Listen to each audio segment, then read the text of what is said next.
What's up, United family, and welcome back to the United News. I'm your host, and if you're new here, make sure to hit that subscribe button because we bring you the latest Manchester United transfer news and updates every single day. Now, before we dive into today's massive update, let me ask you this question. Have you ever wondered how one transfer signing can create a domino effect that changes everything? Well, that's exactly what's happening right now with Manchester United, and I guarantee what I'm about to tell you will completely change how you see our current transfer situation.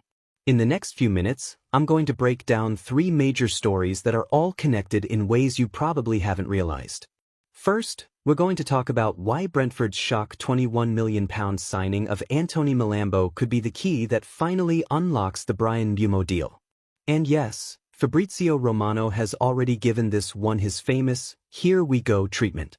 Then we're diving deep into the Victor Gyökeres saga, because despite what every headline is telling you about him supposedly agreeing to join Arsenal, the real story is much more interesting and much more hopeful for us United fans. And finally, we need to address the elephant in the room. Those photos of Kobbie Mainoo with Mason Greenwood that have got everyone talking. What do they really mean? Should we be worried? And what does this tell us about our young stars' preparation for the upcoming season? But here's the thing that's got me really excited about today's video. All 3 of these stories are connected in ways that most people aren't talking about. There's a bigger picture here that shows exactly what Manchester United are trying to build under Ruben Amorim, and when you see how all these pieces fit together, you're going to understand why this could be the transfer window that changes everything. So whether you're Team Mbeumo, Team Gyökeres, or you're just trying to figure out what's really happening at Old Trafford right now, this video has something for you. We're going to separate fact from fiction, break down the real timelines, and give you the inside information that you won't find anywhere else. Make sure you stick around until the end because I've got some predictions about what's going to happen in the next few days that I think will surprise you. And as always, let me know in the comments what you think about these transfer moves and which player you want to see at United the most. Right then, let's get into it. But first, if this video helps you understand what's really happening with United's transfers, smash that like button and let's get started with the story that could change everything. The transfer moves that could change everything for Manchester United. Hey United family! Have you been keeping up with all the transfer news flying around? I know it can be confusing with so many stories coming out every day. Some say we're close to big signings, others claim our targets are going elsewhere. But what's really happening behind all the headlines? Today I want to break down the real situation with our main transfer targets. We're going to talk about Bryan Mbeumo, Victor Gyökeres, and even touch on what's happening with our young star Kobbie Mainoo. Trust me, there's more to these stories than what you're seeing in the newspapers. The Mbeumo situation just got very interesting. Let's start with Bryan Mbeumo because something big just happened that changes everything. You might have heard that Brentford just signed Anthony Malambo from Feyenoord for over £21 million. Now you're probably thinking, why should I care about some kid from Holland? Here's why this matters for us. Brentford don't throw around £21 million for fun. They're not Manchester City or PSG. When they spend that kind of money, it means they're planning something big. Think about it this way. We've been chasing Mbeumo for weeks now. Our first bid got rejected. Our second bid of £55 million plus add-ons also got knocked back. Brentford kept saying they want at least £60 million upfront for their star player. But here's the thing that doesn't make sense. Why would Brentford suddenly spend £21 million on an attacking midfielder if they're planning to keep their best attacking player? It's like buying a new TV when you're happy with the one you have. The answer is simple. They're preparing for life without Mbeumo. They know he's probably leaving and they're getting ready. Malambo plays as an attacking midfielder, not exactly the same position as Mbeumo who plays on the right wing. But Brentford already have Kevin Shade who can move to Mbeumo's position. So the plan seems clear. Malambo comes in as the new attacking midfielder, Shade moves to the right wing, and suddenly they don't need Mbeumo anymore. This is actually great news for us. When a club spends big money on a replacement before they've even sold the original player, it usually means they're confident that sale is going to happen. And guess what?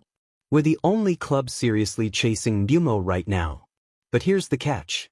We still need to pay what they want. The word is that Brentford wants £60 million upfront. No more structured deals with add-ons. They want cash now. Is Mbeumo worth 60 million? That's a fair question. In today's market, proven Premier League attackers don't come cheap. Look at what other clubs have paid recently. When you consider that Mbeumo is entering his best years and has already shown he can perform at this level, 60 million starts to look reasonable. Plus, he fits perfectly with what Ruben Amorim wants to do. We need players who can create chances, score goals, and bring that cutting edge we've been missing. Mbeumo had a fantastic season with Brentford. He's quick, direct, and knows how to find the back of the net. The plan seems to be pairing him with other attacking players we're linked with. Imagine having that kind of firepower coming off the bench in the final 20 minutes of games. That's the kind of depth that wins titles.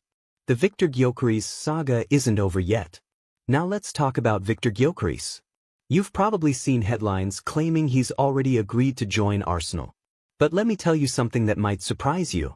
The real story is much more complicated than that. Yes, Arsenal are interested.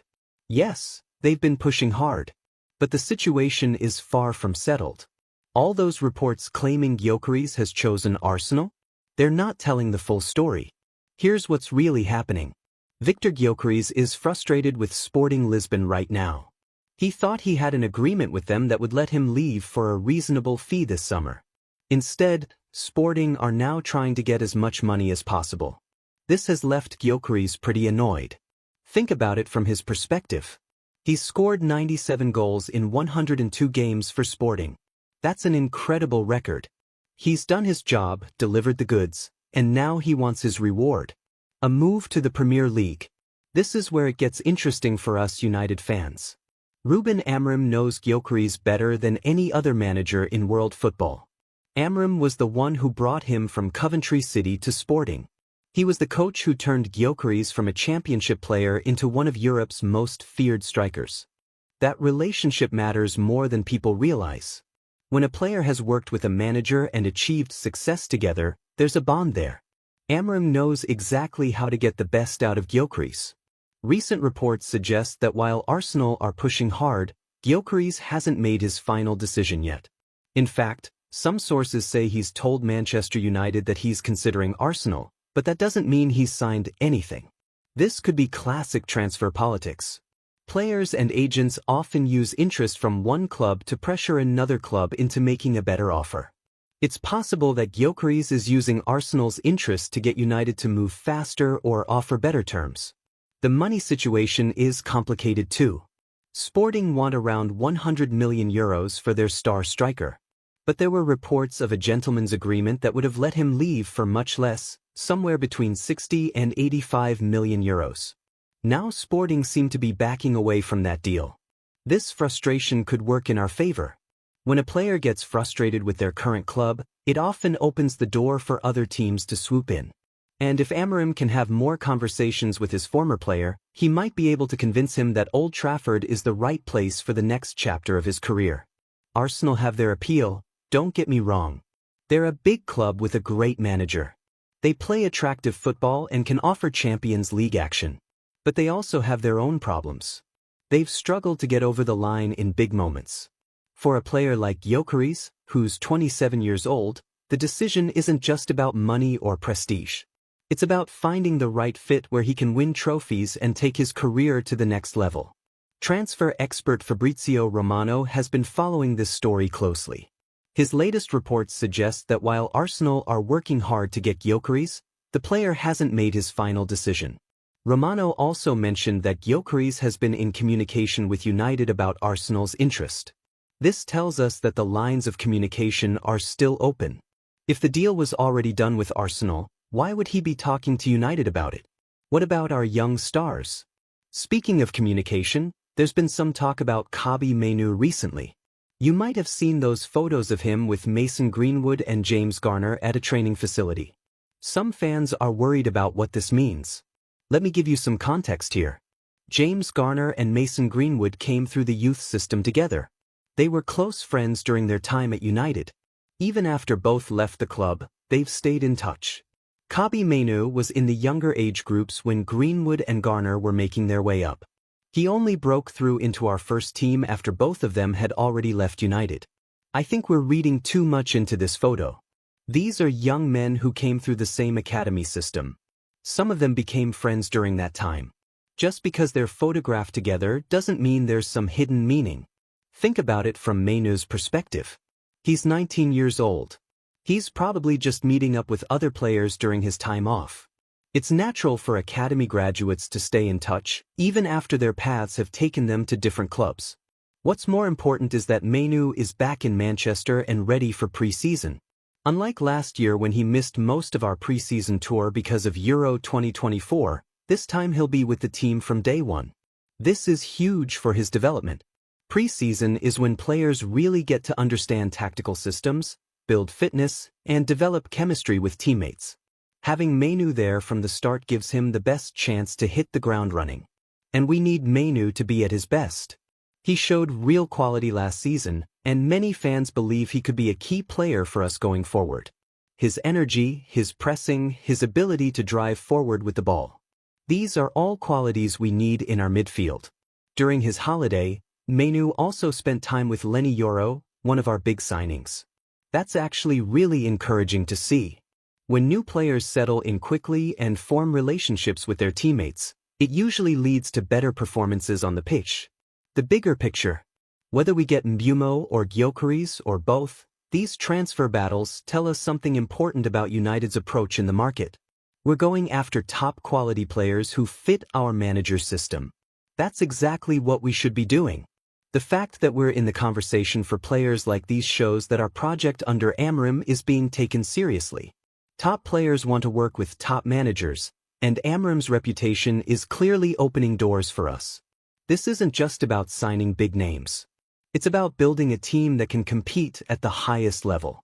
When you look at the best teams in Europe, they all have multiple options in every position. They have players who can change games from the bench. That's what we're trying to build here. The transfer window can be long and complicated. Things that look certain can change overnight. Players who seem destined for one club can end up at another. That's why it's important not to believe everything you read in the headlines. What I can tell you is that United are working hard behind the scenes. We're not just hoping for the best. We're actively pursuing our targets and making things happen. Looking ahead. So where does this leave us as we head into the new season? I think there are reasons to be optimistic. The Milambo signing suggests the Mbeumo deal could happen soon. The Gyökeres situation is far from over, despite what some headlines might say. And our young players like Mainu are preparing for what could be breakthrough seasons. Pre-season starts in just a few days, and that's when we'll really start to see what kind of team we're building. New signings will be integrated, tactical systems will be worked on, and team chemistry will be developed. This is Ruben Amorim's first proper chance to shape the squad in his image. He knows exactly what kind of players he needs to make his system work. If he's identified players like Mbeumo and Gyökeres as key targets, that tells us everything we need to know about how he rates them. The next few weeks will be crucial. Transfer windows can move fast, and situations that look hopeless can change overnight. Arsenal might be leading the race for Gyökeres right now, but in football, it's not over until the player is holding up the shirt. Final thoughts. Here's what I want you to remember about all these transfer stories.